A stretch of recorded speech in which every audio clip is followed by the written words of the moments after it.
Hello, and welcome to the opening show of our primetime series, What Would You Do?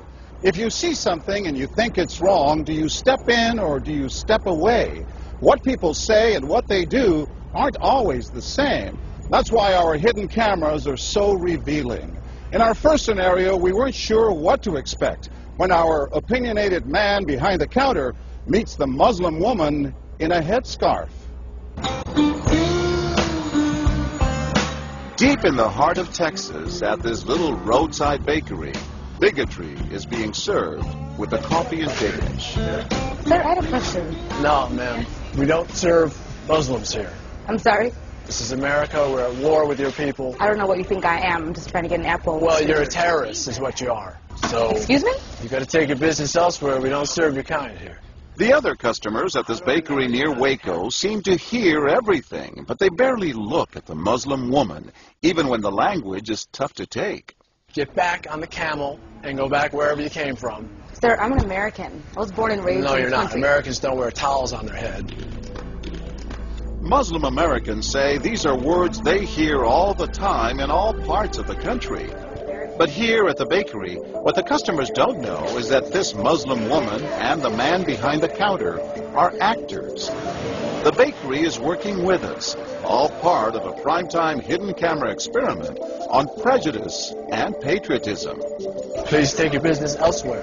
Am I asking too much? When no one even tries to help her, she makes a direct appeal. Sir, would you mind ordering me an apple strudel? That's why I'm here. I can give you the money. I have no problem. That's not a problem with the money, Please, no, sir. I'm not going to let Don't you have order. a job. But when he gives her the cold shoulder, she finally just leaves. You could have helped her out. You could have spoken up. Why not? Me speak up for her?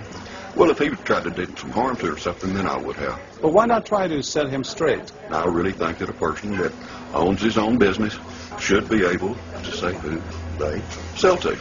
She's not American. Others seem to agree with our actor as to who's an American and who's not.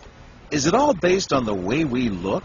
I'm an American citizen. I just would like an apple strudel, please. Well, I'm sorry. Then why don't you dress like an American? You're This so is for American. religious purposes, sir, and I don't think you have any right to say anything. So I'm religious. I don't wear, Halloween costumes around. I mean, am I wrong here, sir? Not me. I run no. my business the way I want to That's run. right. That's right. Don't come in here without shoes and skirt on. This customer is adamant that the man behind the counter is doing the right thing. I'm ready for you. But the fact is, it's against the law to deny service to someone based on their race or religion. My name is John Quinones, and I'm with ABC News. What did you think of what you heard here? I didn't hear anything racist. He told her he wouldn't serve her. Well, he can say he wouldn't serve you if you come in here barefooted without a shirt on. But she wasn't barefoot or without a shirt on. Well, she wasn't dressed right. What do you mean? If I was running the place, I'd do the same thing. You wouldn't let Muslims shop at your store? I sure wouldn't. We never expected customers to be so candid. How do I know you don't have a bomb in there? Watch what happens this time when, once again, our Muslim woman is denied service This is not right. and again leaves. We reserve the right to not serve. That's right. Certain kind. That's right. That's, I appreciate saying that. I think that's the first time I've ever seen that. He not only commends the man behind the counter for his discriminatory behavior, but he gives him the thumbs up, not once, but twice, Good job. All right. as he leaves. Sir, can I talk to you, sir, for a second? But when I approach, Sir, we're with ABC News. there is no thumbs up for me. We staged a little experiment in there to see how people would react to that kind of attitude.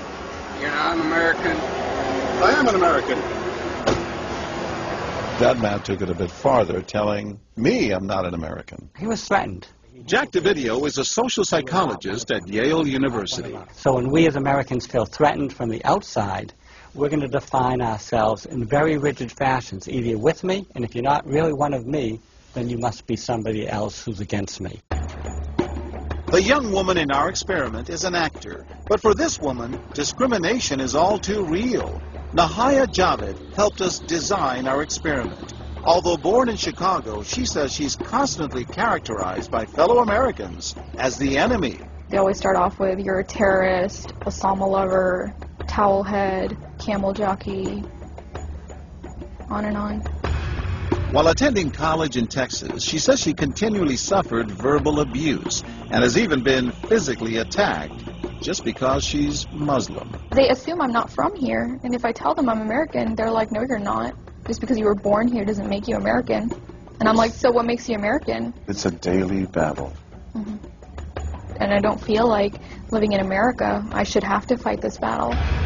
Meanwhile, back at the bakery, our actor is at it again. But how do I know you're not a terrorist? Terrorists look like you. But this time the customers are sympathizing with the Muslim woman. Right, I know, but can you blame me?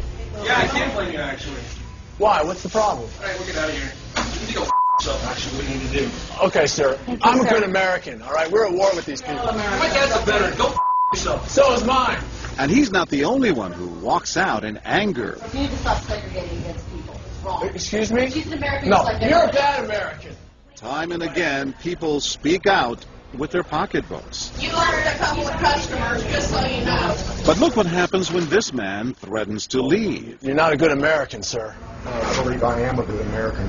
My son just came back from serving in the Army for over a year in Iraq, and that has nothing to do with her right. I understand that. Thank you, sir. And I hear what you're saying.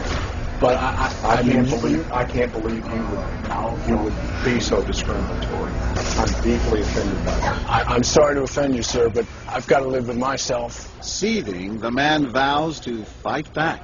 I will let people know this. I've stopped here every time I've come by this place, and I'll never stop here again.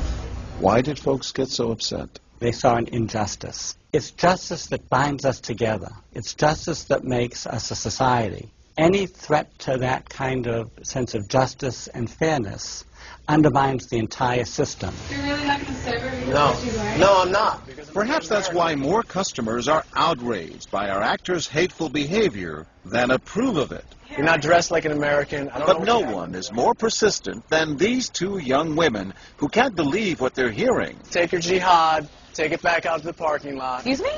I mean, I got to protect my customers, okay? You're really offensive and disgusting. Well, I'm sorry. I'm just trying to protect you here. Thank you. You're sick. Like that doesn't mean anything. This is a How do you know? culture. These people are trying to kill Americans. It's disgusting. It is my culture. So you're ready to serve me, but you're not ready to serve her? You're obviously dressed like an American. Big deal. She's Muslim. And unlike the others, they don't just leave in anger. They stand their ground. So you're going to regulate what people wear? Yes, because I believe you the the degree manager? of... No, I'm not the manager. Can I speak to your manager? I'm John Quinones with ABC News. It's only when we catch up with our heroines that they finally let their guards down. I'm with my friend who's, Muslim, and it's, I've just seen how people treat them differently. And it really hurts me. Just watching them stand up for what they believe in touches Professor DeVideo. In a way, they defended America. And I was impressed by that, because they wanted this to be a just society, a just place, a just bakery. I'm John Quinones. And remember this man whose son served in Iraq? He's also moved to tears. Every person deserves to be treated with respect and dignity.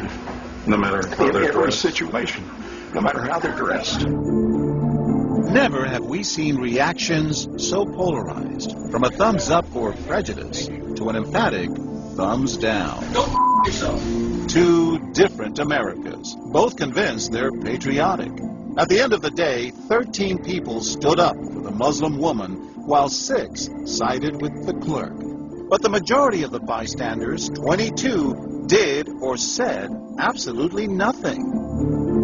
That's what's most frightening to Muslims like Nahaya, who was watching our experiment. In fact, so frightening that they often avoid going out by themselves. It's really sad because I'm old enough to be able to do things by myself. I shouldn't need a chaperone all the time. But that one time that I'm alone and something bad might happen, I'd rather be safe than sorry. I am Nahaya. It's no wonder this young woman was so moved by the people who came forward to protect a stranger who just happens to be Muslim. Thank you so much for what you did, and I wish more people would do these type of things. And I do too. It would make my life a lot easier. God go with you.